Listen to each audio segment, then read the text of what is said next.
Segundo S, o Seiton, é referente à arrumação. Então, primeiro fizemos esta separação dos objetos. Aqueles que realmente usam, que são necessários naquele posto de trabalho, vou começar a providenciar a arrumação. Uma frase que traduz bem a ideia deste segundo S é esta aqui. Eu devo ter um lugar para cada coisa e cada coisa deve ser guardada no seu lugar definido, que é o conceito da arrumação. Aqui o que entra nesse trabalho, de uma forma resumida?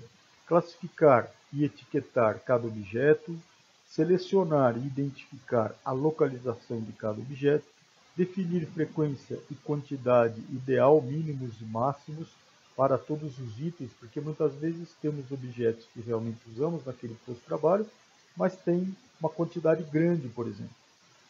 Então aqui também vai entrar esse estudo, esta discussão. Se necessário, use o diagrama de espaguete para entender como é que as coisas funcionam, para definir melhor a posição das coisas, o layout das áreas e essas quantidades de material necessário. O diagrama de espaguete nada mais é do que observarmos um local de trabalho e como pessoas se movimentam, como é a movimentação nesse local de trabalho.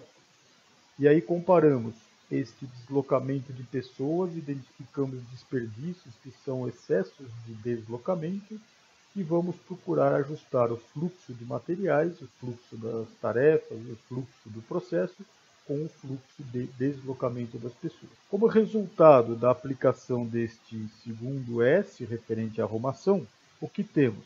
Eliminação de perdas de tempo para procurar as coisas, procurar objetos. Cada objeto tem um lugar bem definido, então fica fácil acharmos as coisas, ou quem precisa achar as coisas. Estoque de materiais no local de trabalho é reduzido, deixamos só o que realmente precisa. Nível da qualidade aumenta porque as coisas estão mais claras, mais limpas, mais clean. O processo fica sob controle. Aqui já começamos a ter uma influência na variabilidade deste processo, no resultado deste processo. Então já vamos partindo para aquela ideia de ter resultados bem próximos um do outro, com pouca variabilidade.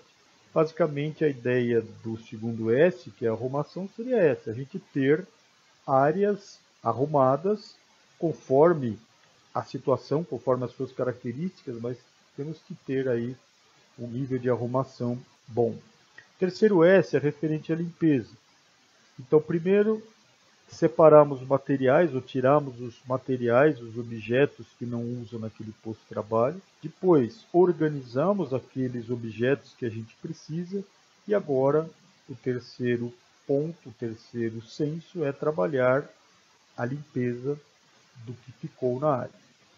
Aqui também eu tenho uma frase que resume bem, traduz bem esse terceiro S, o sexto, que é referente à limpeza, que é esta aqui, ó. Melhor do que limpar é não sujar. Então, a ideia do próprio programa 5S quanto à limpeza não é que a gente limpe mais vezes, mas é controlar as fontes de sujeira, atacar essas fontes de sujeira para que não tenhamos que limpar muitas vezes o local para que ele fique limpo. O pano de fundo é não deixar sujar. Então faça com que a limpeza seja parte do trabalho diário. Para a limpeza da área de trabalho, devemos definir uma sequência de limpeza de forma lógica, definir padrões de limpeza de acordo com a área. Dependendo da característica da área, nós vamos precisar ajustar esses padrões, ou que esta limpeza seja mais afinada ou não. Eliminar a causa dos problemas encontrados, das anomalias. Limpar tudo, eliminando todas as fontes de sujeira.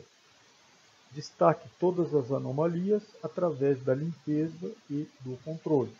Um local de trabalho limpo não é o que nós temos que limpar com mais frequência, mas é aquele que fica sujo com menos frequência. Esse é o grande ponto que devemos trabalhar aqui no terceiro S. O terceiro S implementado tem que nos trazer uma ideia de limpeza. Então já trabalhamos com a arrumação e agora com a limpeza. E é bom ressaltar que a limpeza tem que ser compatível com o processo que estamos trabalhando. Num trabalho de 5S num hospital, quando falamos em limpeza, por exemplo, num centro cirúrgico, temos um nível lá de limpeza, uma esterilização do local e temos que pensar em níveis de eliminar bactérias, vírus, etc. Quando estamos num ambiente fabril, dependendo do tipo de produto, essa ideia da limpeza não precisa ser tão forte ou tão aprofundada. No caso de uma indústria alimentícia, por exemplo, já temos que ter uma outra referência.